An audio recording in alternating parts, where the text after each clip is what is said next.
publicly, dude, that was abrasive because my volume's all the way up, and it just Oh. went, "This meeting's being recorded" in this like high, weird woman's voice. We are now connected to all the Ring cameras in your neighborhood. Yeah. Recording has started. Recording has started. The Dude, countdown my has begun. It's like, dude, what? does anyone near you have those rings or whatever cameras is where like anytime it detects motion, it like says aloud, it's like Hi, you're you being weren't. recorded. Yeah. Dude, in my old neighborhood, in Charleston, I Hmm. would go on a walk with Ruby, and depending on which path I rode or went, sometimes we would hit four like in a row, like house to house to house. And I'm just like, uh-huh, thanks. Or I'm like, shh.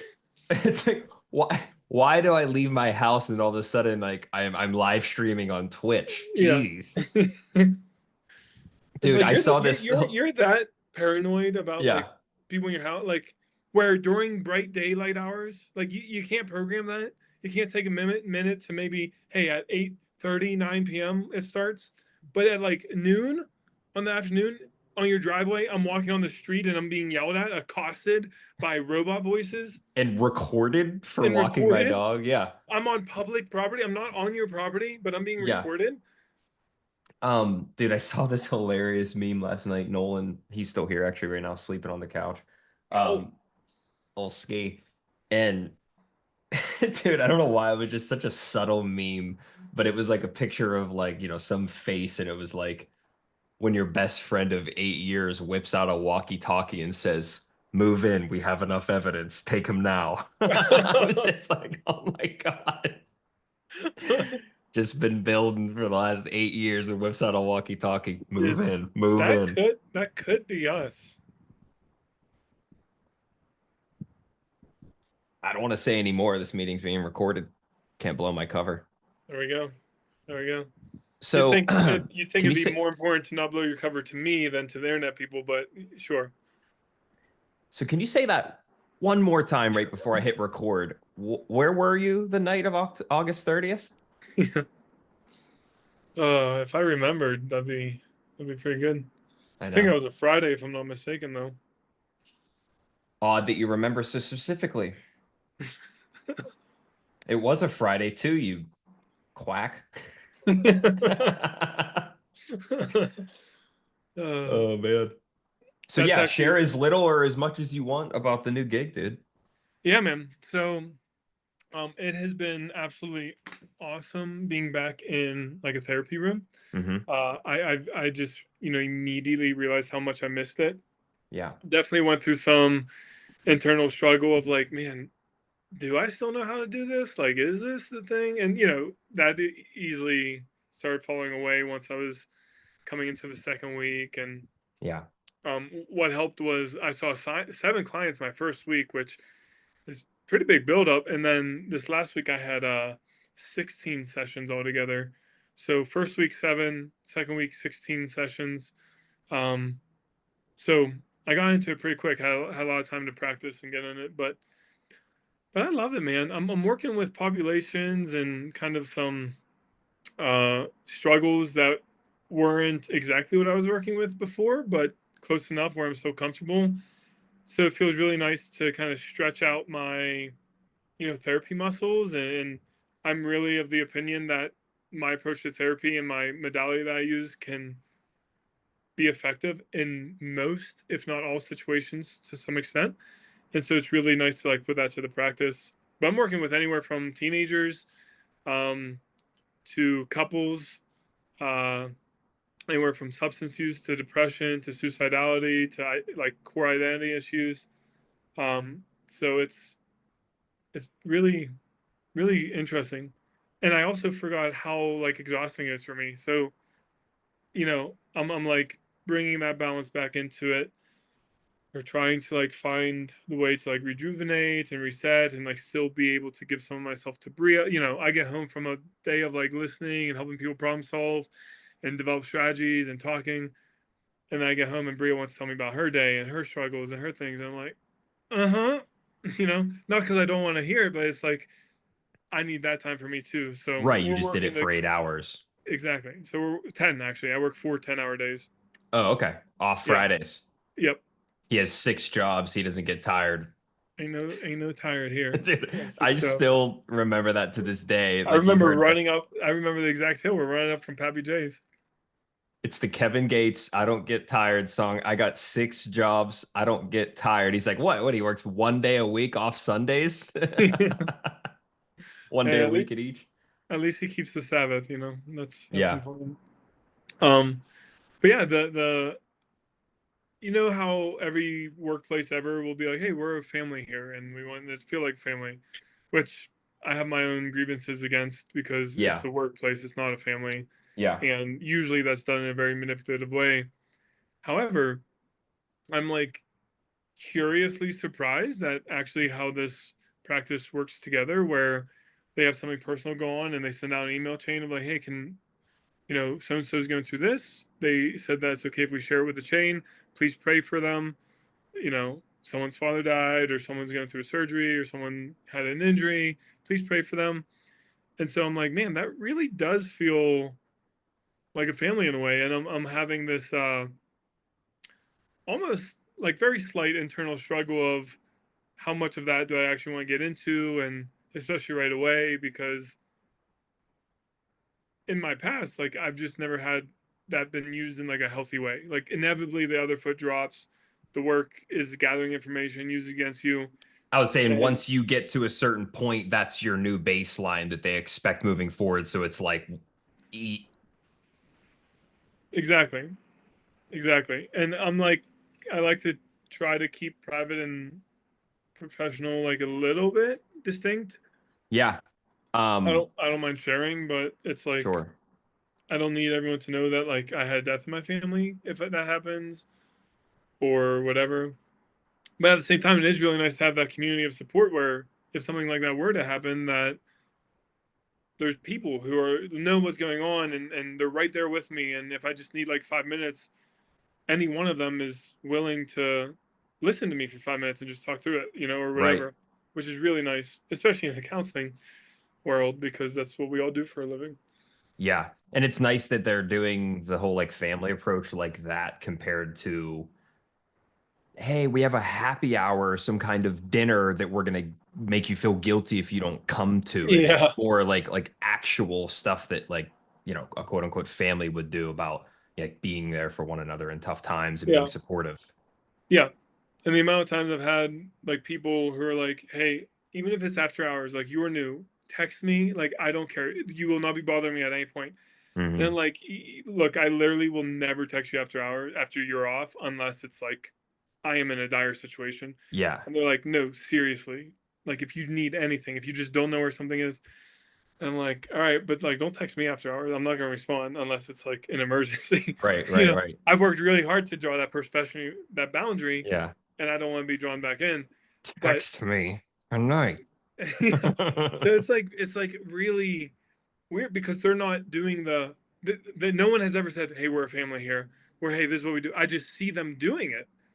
And so it's like, man, their actions speak so much louder than the words, which I've heard so many times before. So I think that's gonna be a continual thing that is pleasantly surprising, but I'm definitely gonna have to like navigate. And I feel almost, God calling me to being challenged, and like, am I willing to open myself up in a way that is threatening to me, and kind of like lean into that social support, or am I gonna let my cautions reign in a way, So, and I don't know the answer to that yet. I think I'm just gonna play it by ear for at least a couple more weeks and I was to say, see and how the it same goes. approach you're taking with like the MacBook and the just chill. Like it's fine. Like Yeah, it'll work itself out. yeah, But no, that's awesome, dude. I know this was a long time coming, so yeah. has to feel good. Congrats I, again. I love it, man. Thank you. It's just such the right place for me. Like I've Hmm. never felt that so much more in any job than right here. Like everything is exactly how I would hope it would be. I can go for walks with my clients. I can schedule a hike with them. I can go sit outside. No one cares. Like they encourage it. I have great supervision, great like assistance when I need it, and my clients are just like they're people who are coming and they're actually in need. It's not someone who's just like, yeah, I'm not sure if it matters enough to me, which is Right. my least favorite thing to do because, like, yes, there's a therapeutic approach to that, but it's frustrating because I see people struggling over and over and not changing. And it's like, we're kind of wasting our time here. You're Yeah, you wasting your want to time. You're help wasting people mine. that want to help themselves, and Exactly. that's what you're getting. And that's who I have here, which is Yeah. like lovely. And what's the like marketing or outreach approach that tends to draw those kind of people? Is it just the area or is it? Well, I think the fact that it's a foundationally Christian practice, Mhm. not meaning that we like are Christian counselors, but we have just a Christian like worldview generally, and we're all like Christians who work there. I really think that that draws people in because there's just something to having a religious aspect, whether it's directly applied in therapy or not, that really beckons to the people who are really suffering as maybe like a last hope. Mm. Um, Okay. and so whether in counseling or not, and so I think having that as the backstop of our counseling just naturally draws more people who are like really on their last legs and like, look, I have tried to do it on my own, and I'm just like ready to admit that I need help, and or some people who are like, look, I just don't know what to do. Like I have no other options. I just need help. Hmm. And that's when I can work best. And also, I believe that's when God works best. And so, particularly if I am of the belief, which I am, that I am just trying to be a messenger for God in my role, use my skills that He has endowed me with, use my training, but let God be the worker. Then this makes perfect sense to me that these are the people who are like being called towards us. Hmm. Um, and that doesn't always look like so concrete where there's no ambivalence, because that's just a human nature where I'm coming in, I'm talking about, yeah, I'm not feeling really sad, but next thing I know, as a counselor, I'm seeing, well, of course you're sad. You have no idea who you are or who you want to be, and you're not living according to that. So how could you not like feel that way a little bit? And so once we shifted, it's like maybe that's the first time they're being confronted with that. Maybe to them it was just a surface level mood thing, but once we get a little deeper, there is ambivalence. Okay, we work through that. That's fine. Um, but it's just like part of the identification process of what's actually going on.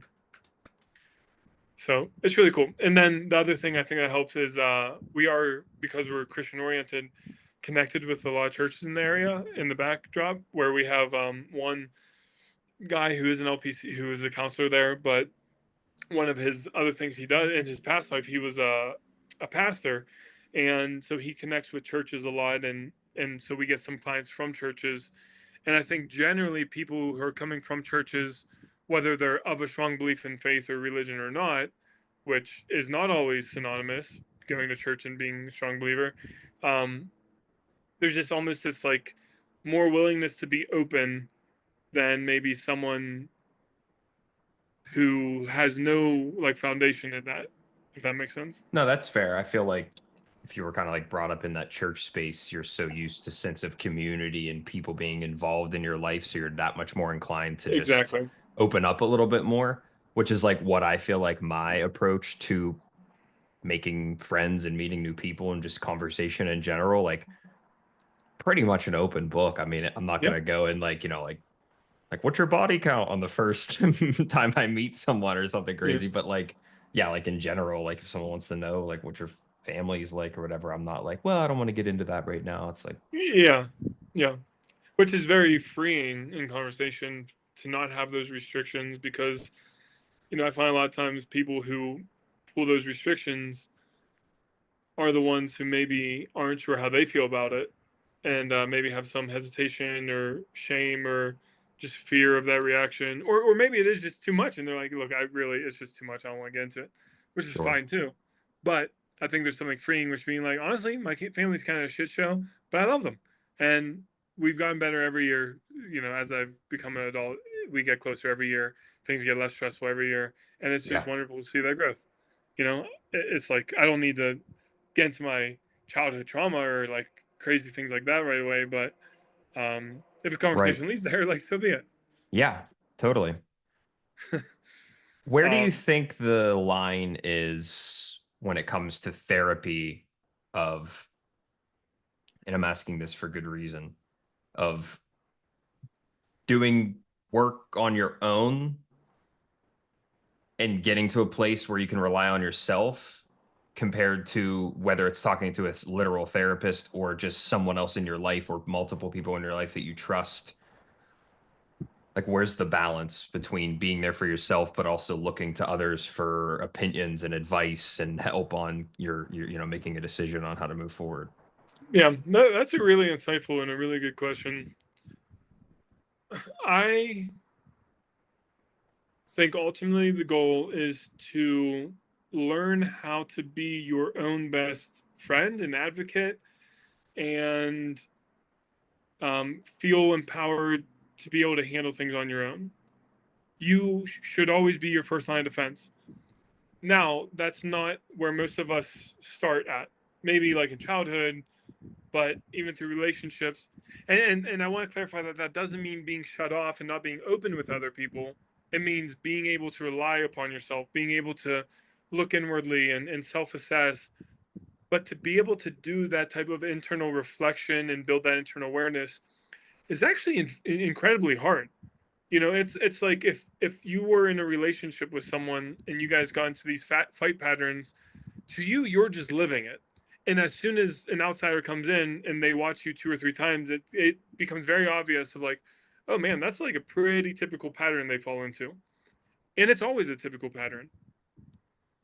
But being so in it, which is not, an uncommon thought, when you're in something, it's much harder to realize it and acknowledge it objectively, if that makes sense. Yeah. And so, similarly, as that would happen with a relationship, that first starts with our own internal relationship, with our thoughts, with our feelings. And so, that's where, particularly when we're struggling, it's wonderful to have someone else to bounce these things off of. But it's especially helpful to have someone who's trained to pick up on these patterns, trained to pick up on this recognition, and then teach you how to build that awareness. Now, some therapists don't necessarily take the approach always where it's about empowering the client, but it's more they try to guide more. I really try to guide, but if I'm guiding, it's in always in with the intention of teaching you how to do it on your own.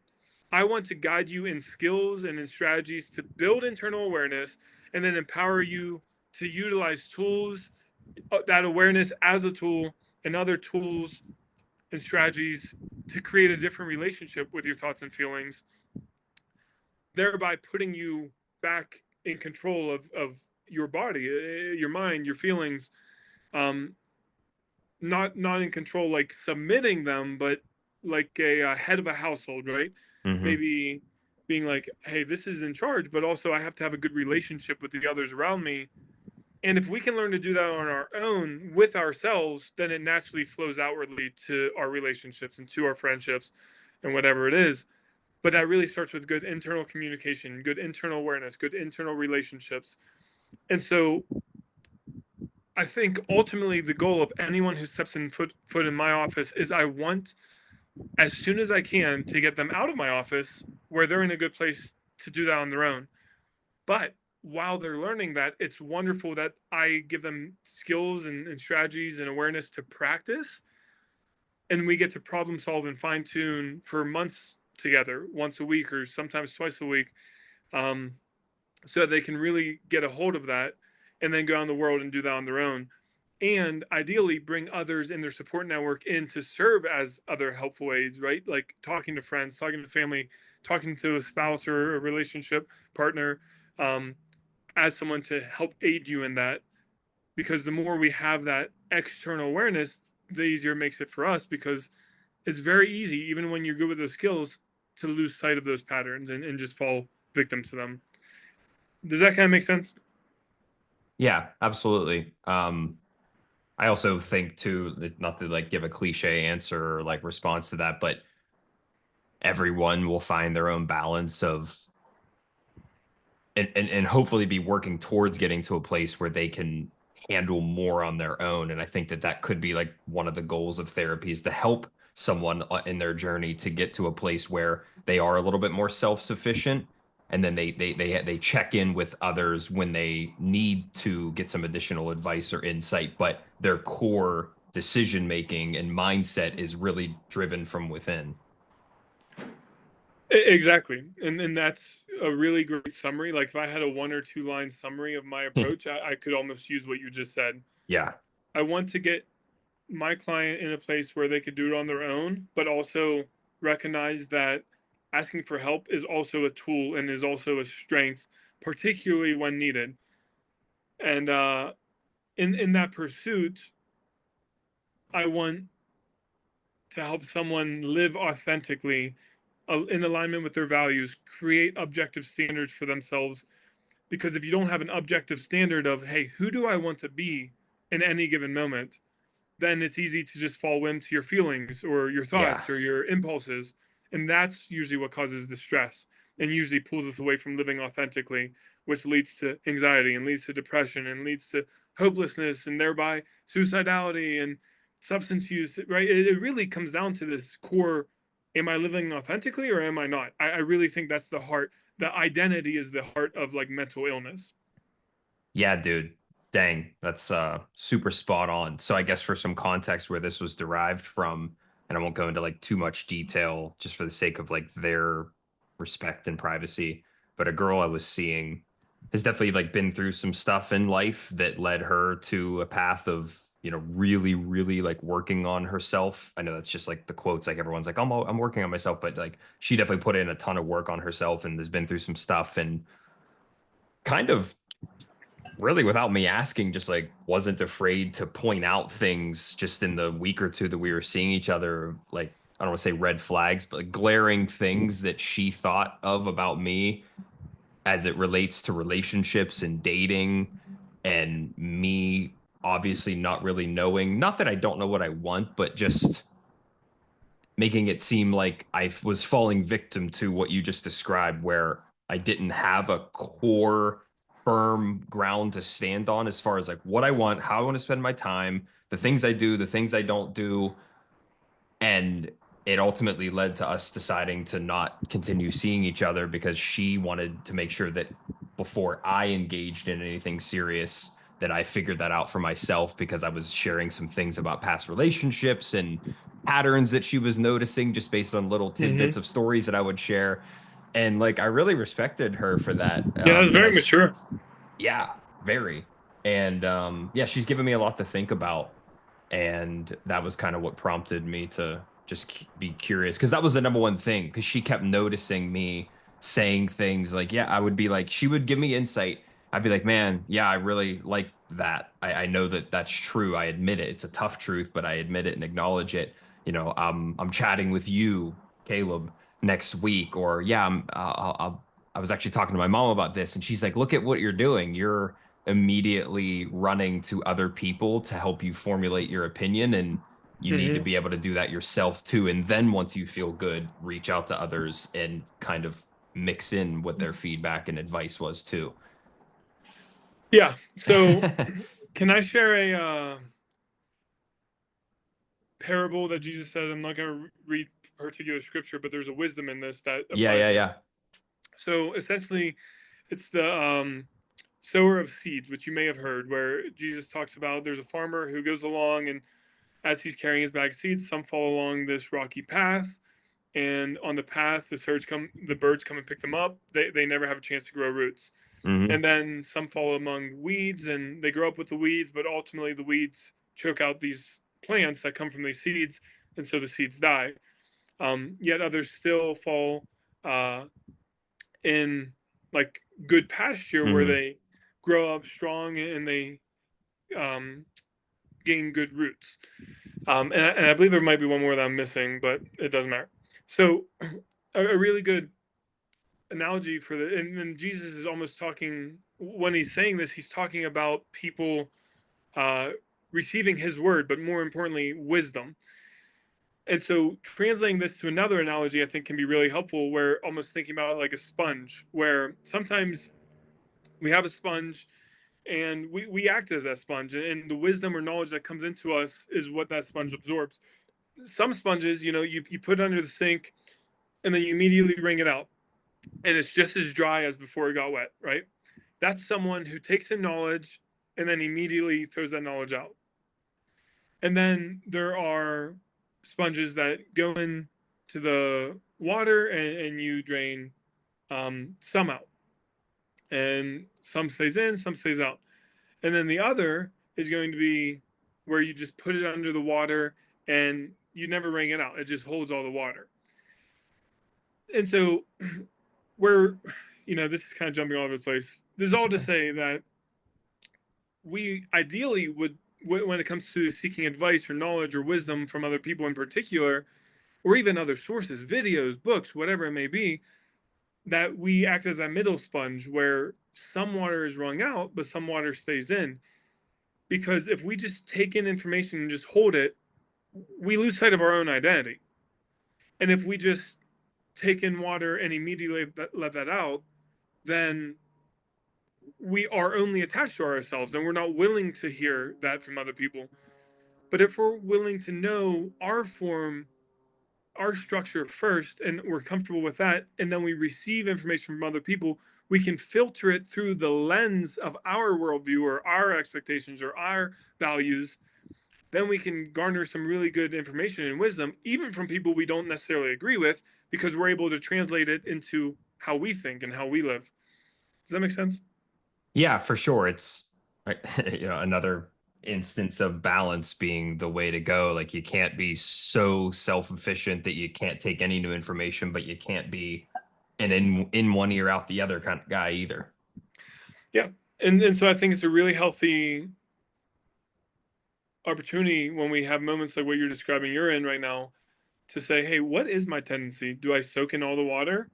And does that water eventually, do I just drain it out at some point? Because obviously there's not only three options, right? Sometimes you can take in all that water and feel really good.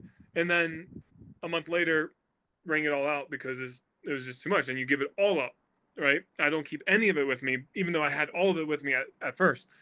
Um, and I think the really only way we can strike that balance is doing exactly what your mom said and what that girl encouraged you. And it sounds like the thought you're on, which is who do you want to be first and foremost?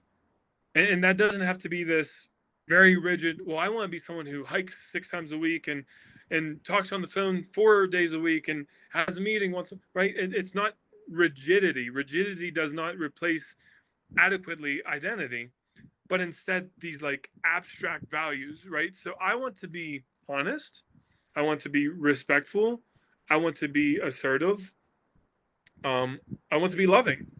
And so when I can apply those kind of four values across the board, every time I get in a situation, whether someone cuts me off in traffic, I'm saying, hey, am I able, am I currently being loving by, if I yell and flip someone off, am I being respectful? Okay. So how do I balance those values with being assertive in that moment? It means not just being walked over, standing up for myself, but also maintaining respect and love, and how do I stay honest in all ways to myself first and foremost so that I can be honest to my wife and to my friends and etc. So it's really helpful to have usually 2 to 5, somewhere around 3 to 4 is usually ideal, but 2 to 5 values that we can say, hey, this is who I generally want to be. And who is someone, when I think about honest, who's someone honest historically or in a fiction novel or biblically or an example in my life, someone who demonstrates this specific quality that I can use to remind myself, hey, when I think about respectful or I think about assertive, I think about my dad or I think about my uncle or I think about whomever it is, right?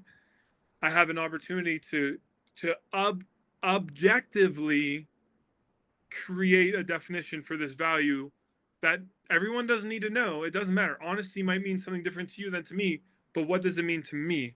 And who's maybe an example I can think of?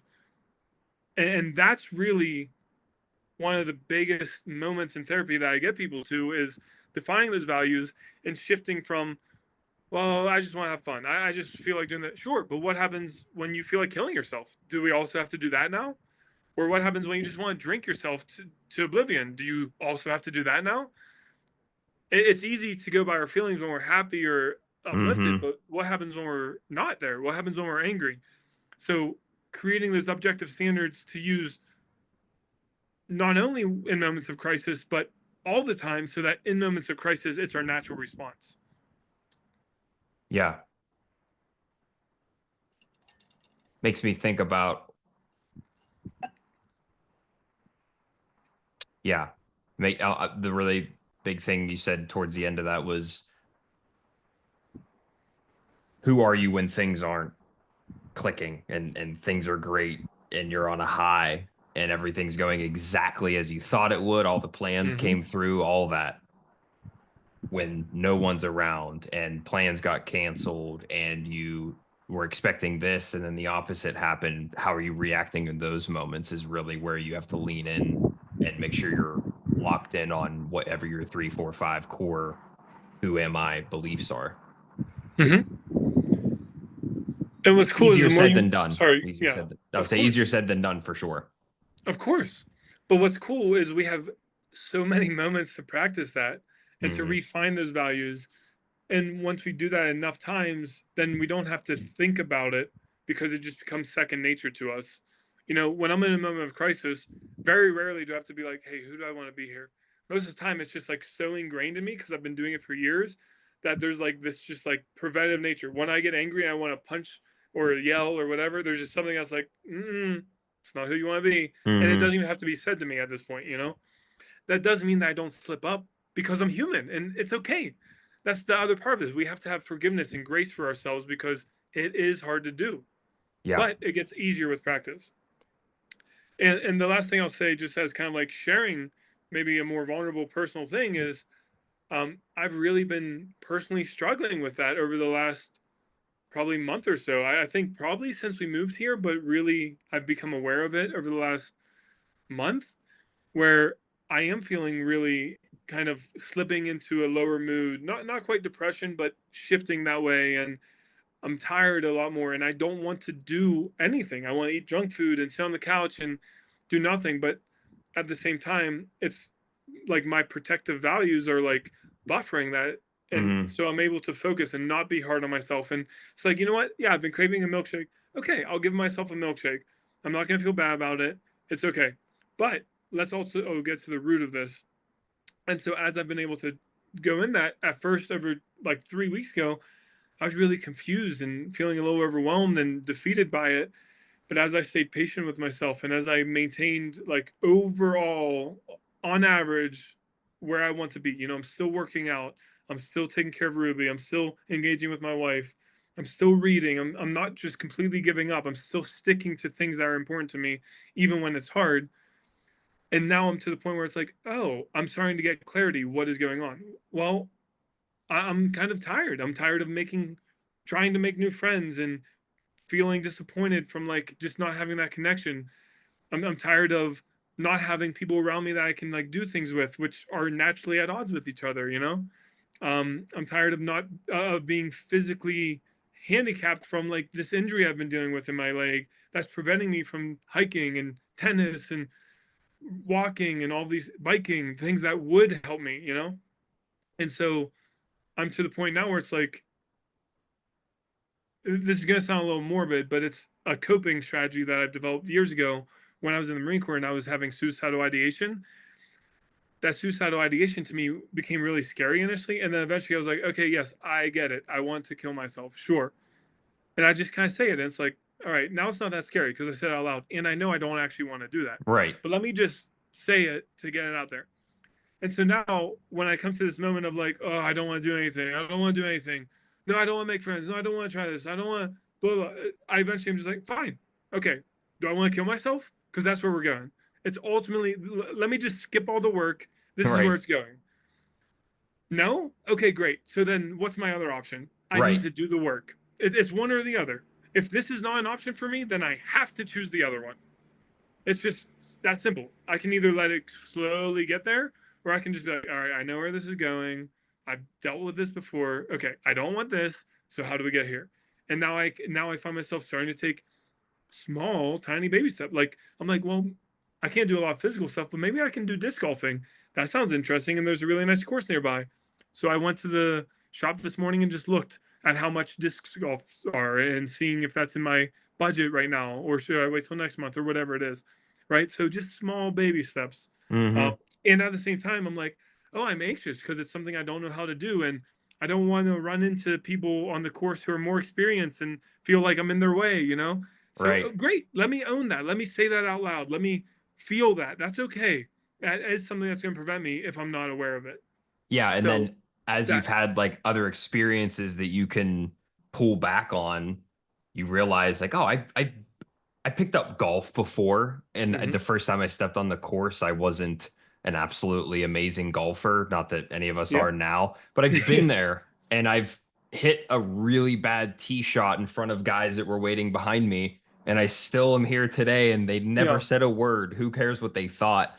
And then, or, in relation to the whole like, am I, having like suicidal thoughts? It might get to a point where that's not even in the question anymore. There's a new low that's not that low, but it's another new low. And then you're like Yeah. constantly trying to tier up to being like, worst case scenario, I get myself to a point where I have a milkshake in a time of depression. Yeah. If that's the worst that it gets, like, man, Okay. yep. Yeah. Yeah. Exactly.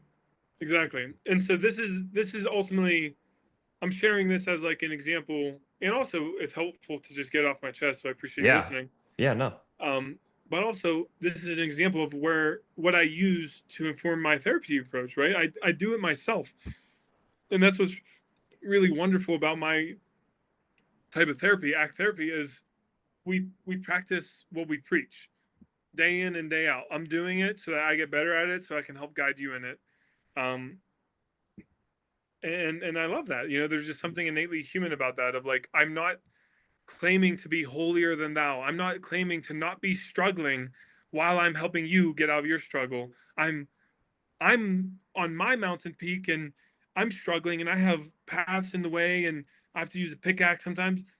And just from my vantage point, I can look upon your mountain and see maybe obstacles in your way a little differently than you can. So even though I'm on my path, from my path, I can still see some things in your path that maybe you're not aware of because you're looking at it differently than I can see it. Yeah, totally. And that's like kind of almost bringing it full circle. I just had this weird like analogy where, if me and you are both hiking a mountain side by side, like I have to be strong enough to take the next step, be confident in my gear and the path Mm-hmm. that I'm taking because we're not in communication. So I have to have my own strength, but then I also am in some way leaning on you because you have a completely different perspective of me and Uh your own gear and your own. I have to keep putting one foot in front of the other. So we're simultaneously, battling our own demons, but Rube, you hey, have those different perspectives too. stop. Stop. You don't need to yell. Did Sorry, she started. She she woke see up and something? started. Oh, oh, oh. There's like someone walking, but mainly it's because she woke up and it was just like something's happening. You are now being recorded. Yeah, dude, that's like a beautiful analogy. That I could not have said it better myself. Yeah. And I'm grateful to you because as you were saying that, I started laughing because I remember that moment where you were on the bridge and you went completely vertical or completely horizontal. Dude, Do you I remember that? I took someone hiking there one time and I was like, it's not even gonna remotely do it justice, but I was walking on this bridge one time and when I tell you I never ended up flat on my ass so fast, like I don't even like the speed of light couldn't have got me to a 90-degree angle any faster. It was Dude, just literally. You were just mid sentence and then just now I'm looking at you and it's like confusing because you were here and now you're here, but I you're still know. like almost talking and it's like what It's like just someone happened? just like came in and just went like Yeah. like immediately. like you were an action figure and a toddler was just like Yeah, flip them um 90 degrees. and it's really cool because moments like that are wonderful in life because they remind us that life just can be silly Yeah. and it surprises us and I love that, and I think that whole analogy you just said about hiking is so great because those that gear you have, those are the skills and tools that we build in life to help with, because therapy is such a bad thought if we only think about it as exclusive from the human experience. Oh, I'm doing therapy. Hmm. No, it's just skills for life. And therapy is a time when ideally you're not going to the doctor when you have type 2 diabetes and a heart condition. Ideally you're going preventatively, Right. and that's what therapy is too. It's to just, therapy is an objective perspective offered to people who just want to improve their quality of life or get better aligned with who they are authentically. And I'm not saying that every therapist has that perspective, but I think every therapist ought to have that perspective because that's what we're really obligated to aid people in is just life. And so I think it's wonderful because as you lean on me while you have to rely on yourself. And no matter what, I cannot take those steps for you. And that's the same thing in the therapeutic process, which is both freeing for me and for the client, because it's not my responsibility to take those steps for my client, nor is my client going to learn anything if I take the steps for them. But I Yeah, can no. guide them. I can use my experience to help them. And similarly, when you and I started hiking together, and maybe you weren't as knowledgeable about it then, maybe I gave some pointers on equipment or techniques or whatever. But ultimately, it's just something you better learn by doing it yourself. Yeah, Yeah. when I'm going up a muddy hill, how do I change the way I step? What tools are better for that? Or going downhill, how do I step differently? I could try to teach you, but it's better experience. As long as it's not something that's going to kill you, it's something that is going to teach you. Yeah. Do you take hiking poles on a 3 mile out and back where there's no mud and is that You frowned could, upon in the hiking yeah, community? you could, but you have to. And I'm kind of the point now where it's like I kind of think about a 3 mile hike out and back like that, and I'm like, oh no, I can't take the hiking poles. But I'm dealing with hip injury, so I really should be taking the hiking poles, or else that gets worse. And so now I'm like, oh, Yeah, and I have that to brings go up like the against the grain. right and like the whole other conversation of like now you're letting what someone passing by on the trail thinking Might is gonna think, yeah, might think, might think, or they might be like, oh dang, like I've been seeing people with hiking poles. Those are actually yeah, pretty cool. Like I know I don't need them, but they're cool to have something to walk with. yeah, That might yeah, be the genuine thought. true. Which is really cool, and just maybe the last therapeutic thing I'll touch on, and this one will be quick. The amount of times that we fall into the trap of I feel like you're going to think this, and if you think this, it will make me feel this, and then we base a decision off of that. And in reality, I don't have any control over what I feel most of the time. I can influence it, but I don't have control over it. And I have no control whatsoever over what you think. And so now I'm basing the one thing that I actually have complete control over, my actions, on two things that I have no control over, which is ultimately giving control of my actions away too, which is insane to me. But that's almost our default.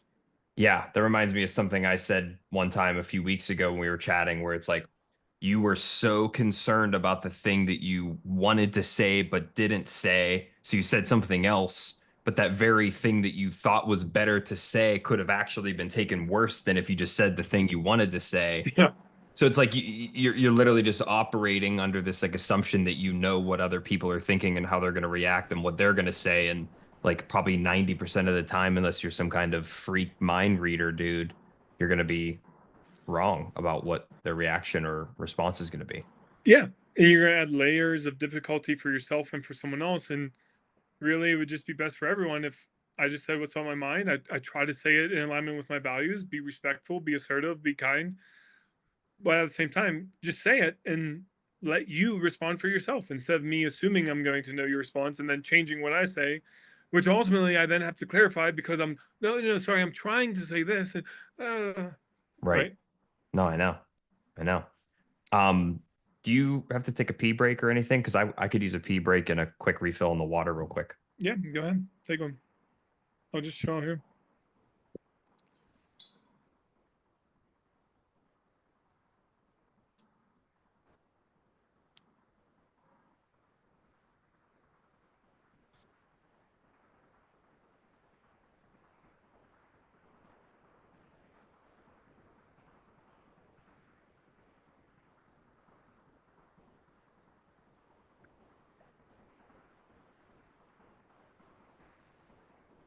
Ruby in, Ruby in, she's the best. I little dirty girl. Oh, sweet girl. Sweet, sunny girl.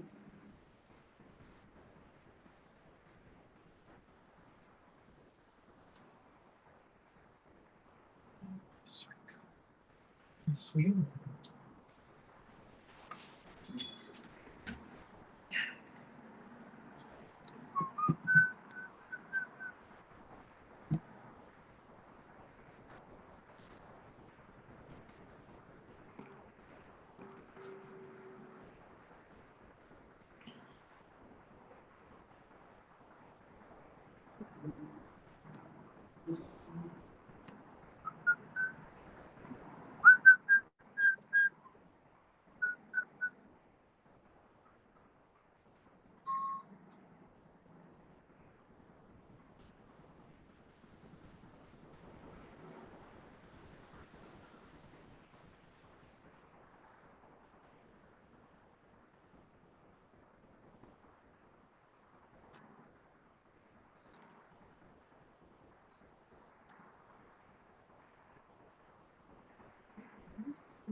And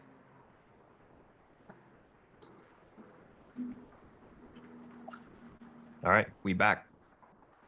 they're back. Yeah, I've actually felt motivated just today to be like, you know what? I can golf. My shoulder's good. I haven't been golfing in a while. That might be a place I can like meet someone on the course, especially as a solo. So I think I'm gonna schedule something for golf. If I can fit in Sunday, that'd be great. But if not, I'm gonna try for this week. My Yeah, schedule is really nice. I work Mondays 9 to 6. I would do later typically, but I have to pick Ruby up from daycare. Um, Tuesday, Wednesdays 10 to 8 p.m. So I have like long mornings, which is really nice. And then Thursdays 9 a.m. to 7 p.m. off And then Fridays. off Fridays, long weekends, every Dude, yeah, I would weekend. say consistent knowing that you have a 3-day weekend every week. That's pretty sweet. Yeah, and that was really important because with Bria's schoolwork, and just her like schedule, we don't see each other that much during the week, like for quality time purposes. Hmm. And so this guarantees us that if we want to do a weekend trip or whatever, like we can do that, Yeah, yeah, yeah. I which is like really that. nice. Yeah. How's she adapting? Is she like just busy with work and not able to like have much of a social life? I mean, I guess either of you don't really know anyone there, so you're probably Yeah. What's cool is my cousin, who last time I saw him was when I was in kindergarten at my grandmother's funeral. But him and my uncle, and he's grown now. He's like 45, something like that. So he has a family and whatever. But he's up in Denver, just an hour north of us. So we reconnected with them, which was really cool. And him and I actually might hang out tomorrow because his fiance is out of town and Bria's out of town right now. So I think we're gonna try to connect, which will be nice. Now okay, it's that's not like we cool. see each other all the time, but it is nice to have like someone. Yeah, and Um, like it could be the start of potentially a, go-to buddy. yeah,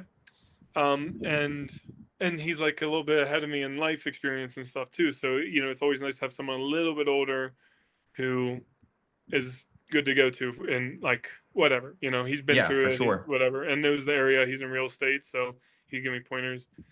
Um, I think eventually I'm gonna try to get him back into hiking because he used to love it. He said, but hasn't done it for a while. So when my hip heals, I think I'm gonna try to get him to do like maybe at least once a month, do like a weekend hike with me, and sometimes do couples or whatever. But Yeah, anyhow, yeah, for sure. Bria is like in school a lot. It's really weird because like she's experiencing the social downfall of society in her school. Like as a master's program, her teachers are like, "Oh, that assignment's too hard. Okay, yeah, we just won't do it." Or you could do these tests, but we're not going to count them towards the final grade. And it's Right. like, dude, what?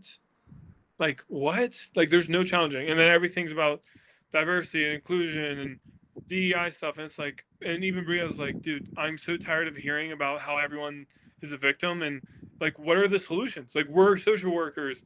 Like that's what we're trying to be. We need to know how to improve this. Let's talk about funding. Let's talk about this. But all everyone talks about is the blame game, and so she's getting frustrated with that, which is awesome to see because it's really challenging her to like figure out this internal, like, where do I want to go with this? Who do I want to be in this moment?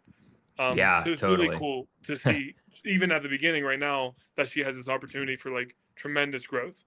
Yeah, for sure.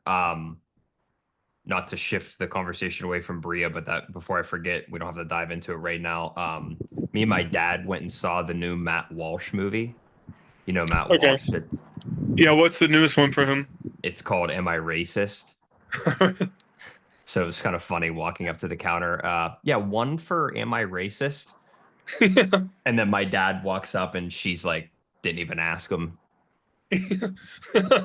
Of course, we were, making a lot of jokes about it. Like, Yeah. why are we here even seeing a movie? We already know the answer. Like, Yeah. just joking around and stuff. But it was a really interesting movie.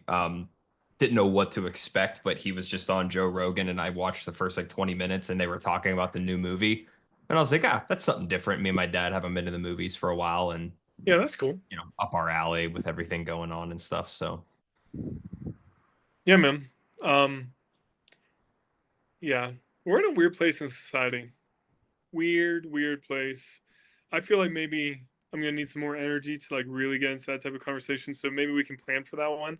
yeah, totally. Um, and matter of fact, I'll try to check out that movie before we do it because I think it'd be cool to maybe just like talk about it a little bit too. Yeah, for sure. For sure. I mean, yeah, I don't want to go down the rabbit hole, but the number one takeaway I would say from it all is like that this whole thing, and I think a lot of these topics that are becoming like not all of them, but that's one that I would say is a great example of like most people aren't, but the small majority that are overly are the ones that everyone points to, and then because like a five or a small group can be very loud, Yes, and that's yeah. But yeah, we'll save it for another I time think after we've even seen it. and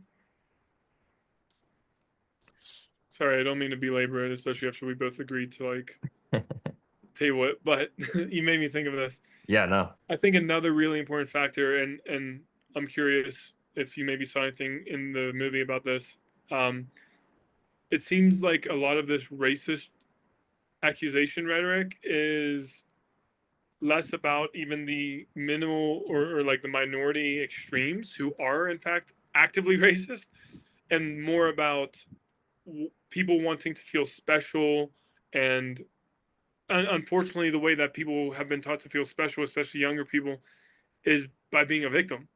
And so it's just like another way to like accuse someone else of, so that Yeah. not, it's not necessarily about them, it's about being an advocate against them or being a victim of them or whatever it is. Does that make sense? Yeah, no, for sure. And maybe we can leave it at this and I'm probably want to like dive into it more because I thought it was something really, really well said by Joe. And I've been a little bit like over Joe, not him himself, just, you Yes. listen to someone talk for Yes. years, like you start to like pick up on like, oh, I know what he's probably going to say next and what story he's going to Yeah. reference based on what that person just said. But he No, did I'm say I'm in the same something. place. I'm very selective with what I listen to about him Yeah, now. it's very heavy on what the guests are, which it's always been. But anyways, he said something that I was like, man, that it hits home big time. Is he said this push for like people just like looking for reasons to be offended over the smallest thing Mm-hmm. actually is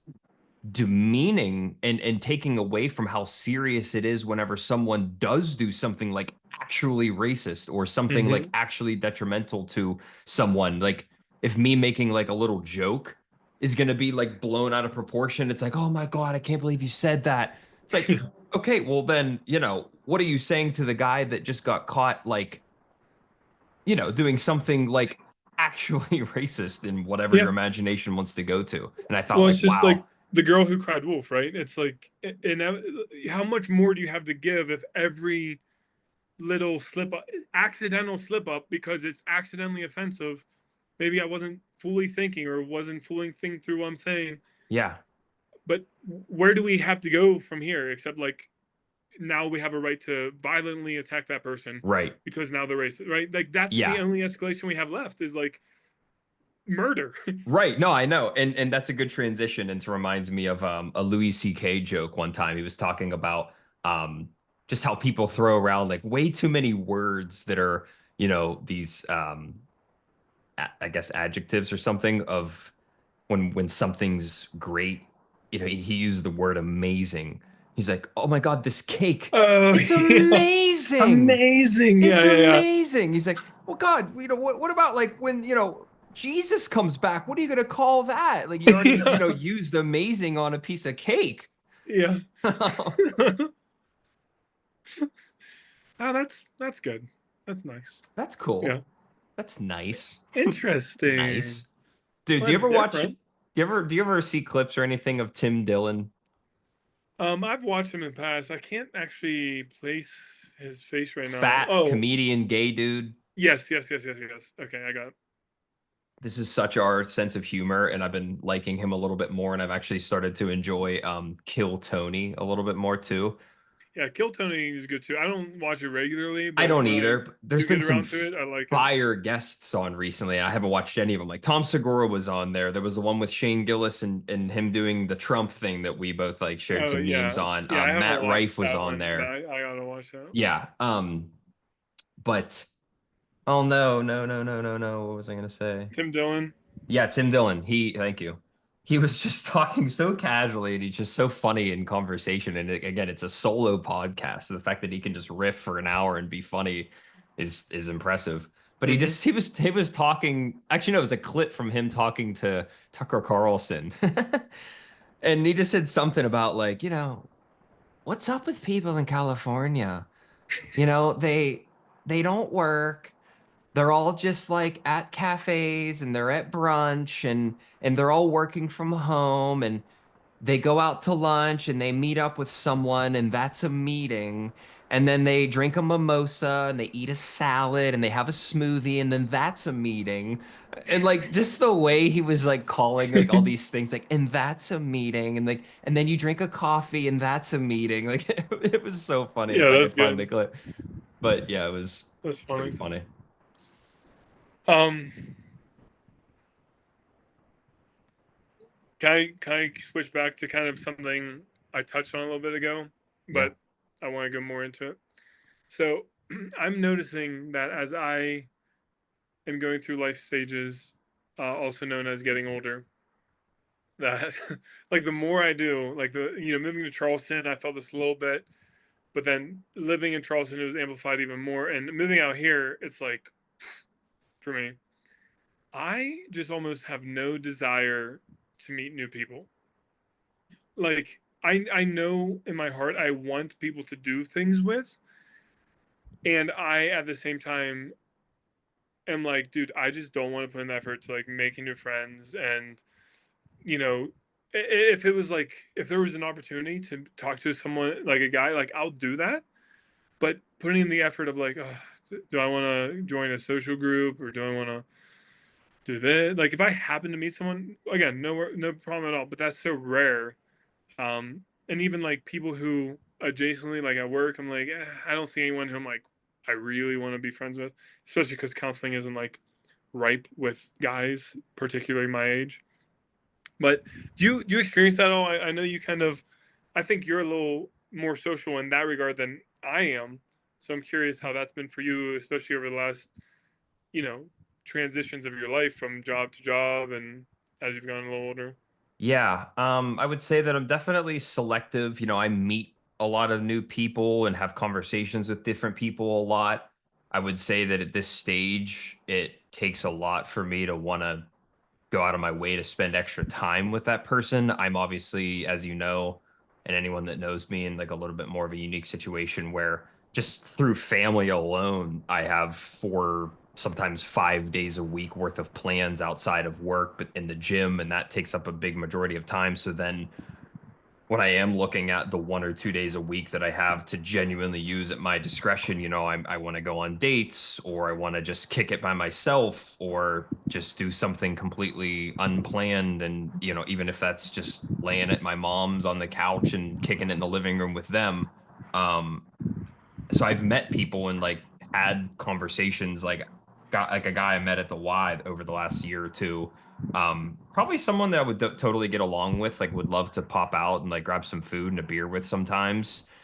just haven't made it happen for one reason or another. It'd probably be a good time and someone that like I would enjoy hanging out with.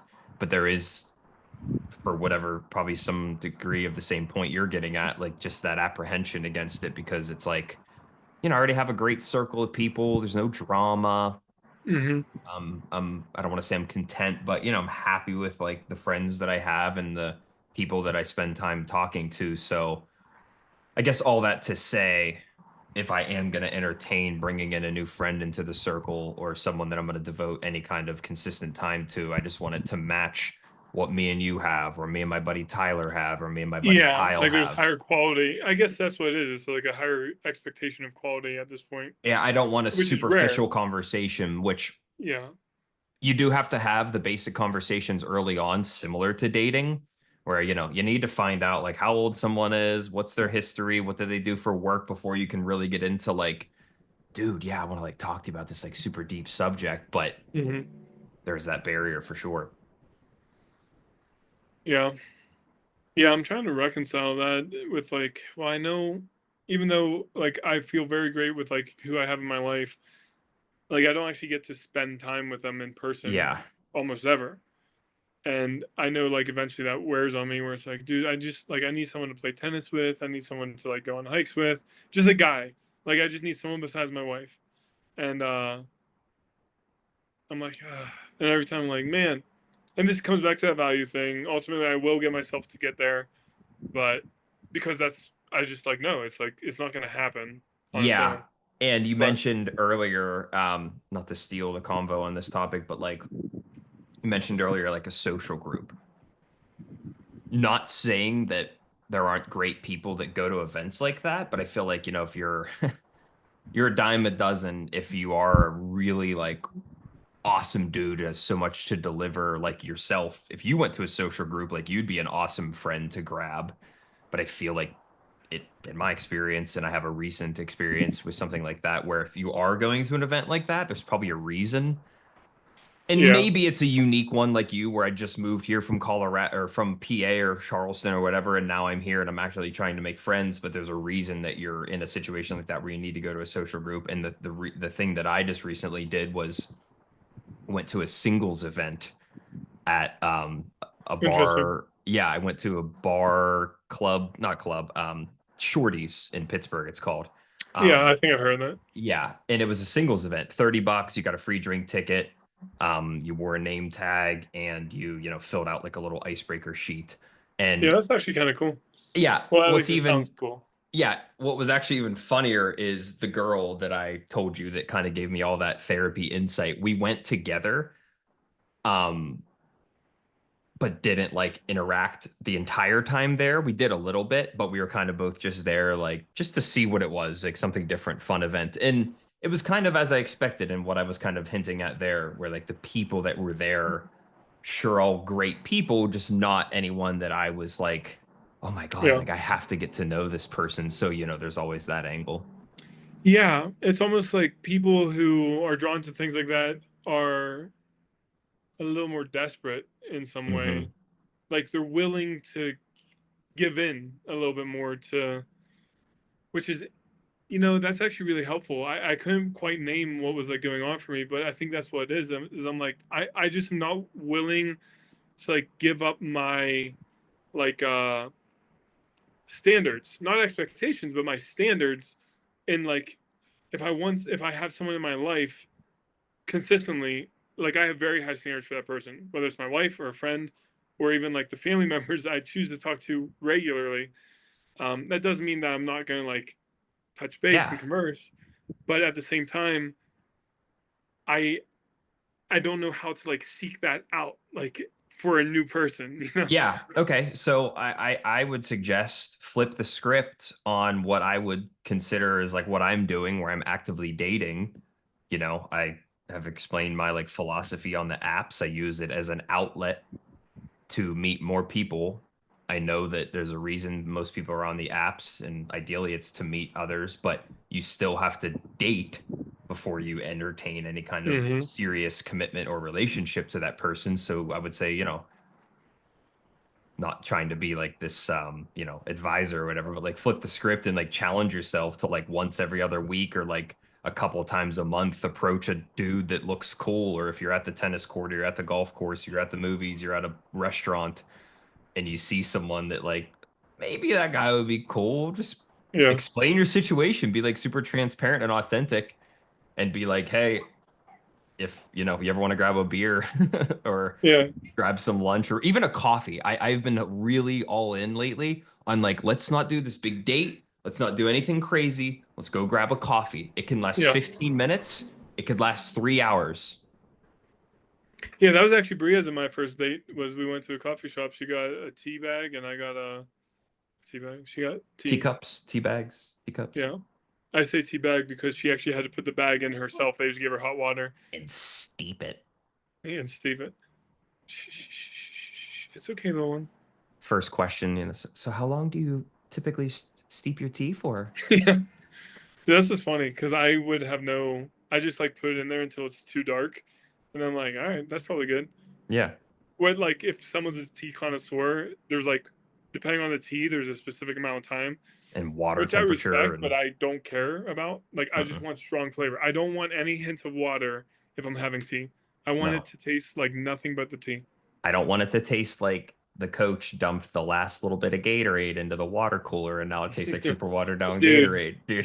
dude, traumatic memories. Dude, because me growing up, dude, me, I didn't even like drink water until I was like 13. So Yeah. being at those practices and like I want like that all in like heavy Gatorade, and then whenever like coach fresh corn would dump in like this little bit of powder into like a 5-gallon jug, I'm like, you got a little more, coach. Yeah, extra there.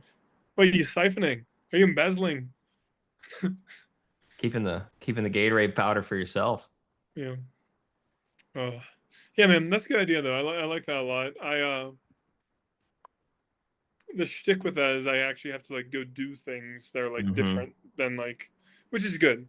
And I think that's what I'm realizing too is I do want to get back into like, I was like, dude, why do I feel like I'm not doing anything? It's like, oh, because I'm not. Because I'm not. Like, Yeah. I'm used to doing tennis. I'm used to biking. I'm used to hiking. I'm used to doing something every single day. And between like, it really, I think most of it is my hip injury. Um, because most of that stuff is like active. And so now I'm like, dude, what else? Like, I'm reading and I'm writing sometimes, but like, what else can I do when I'm not doing physical? Like, that's what I enjoy doing. But then that's when today I was like, okay, disc golf isn't like that strenuous. It's just walking along a path or actual golfing. I'm like, wait, my shoulder's good enough to golf.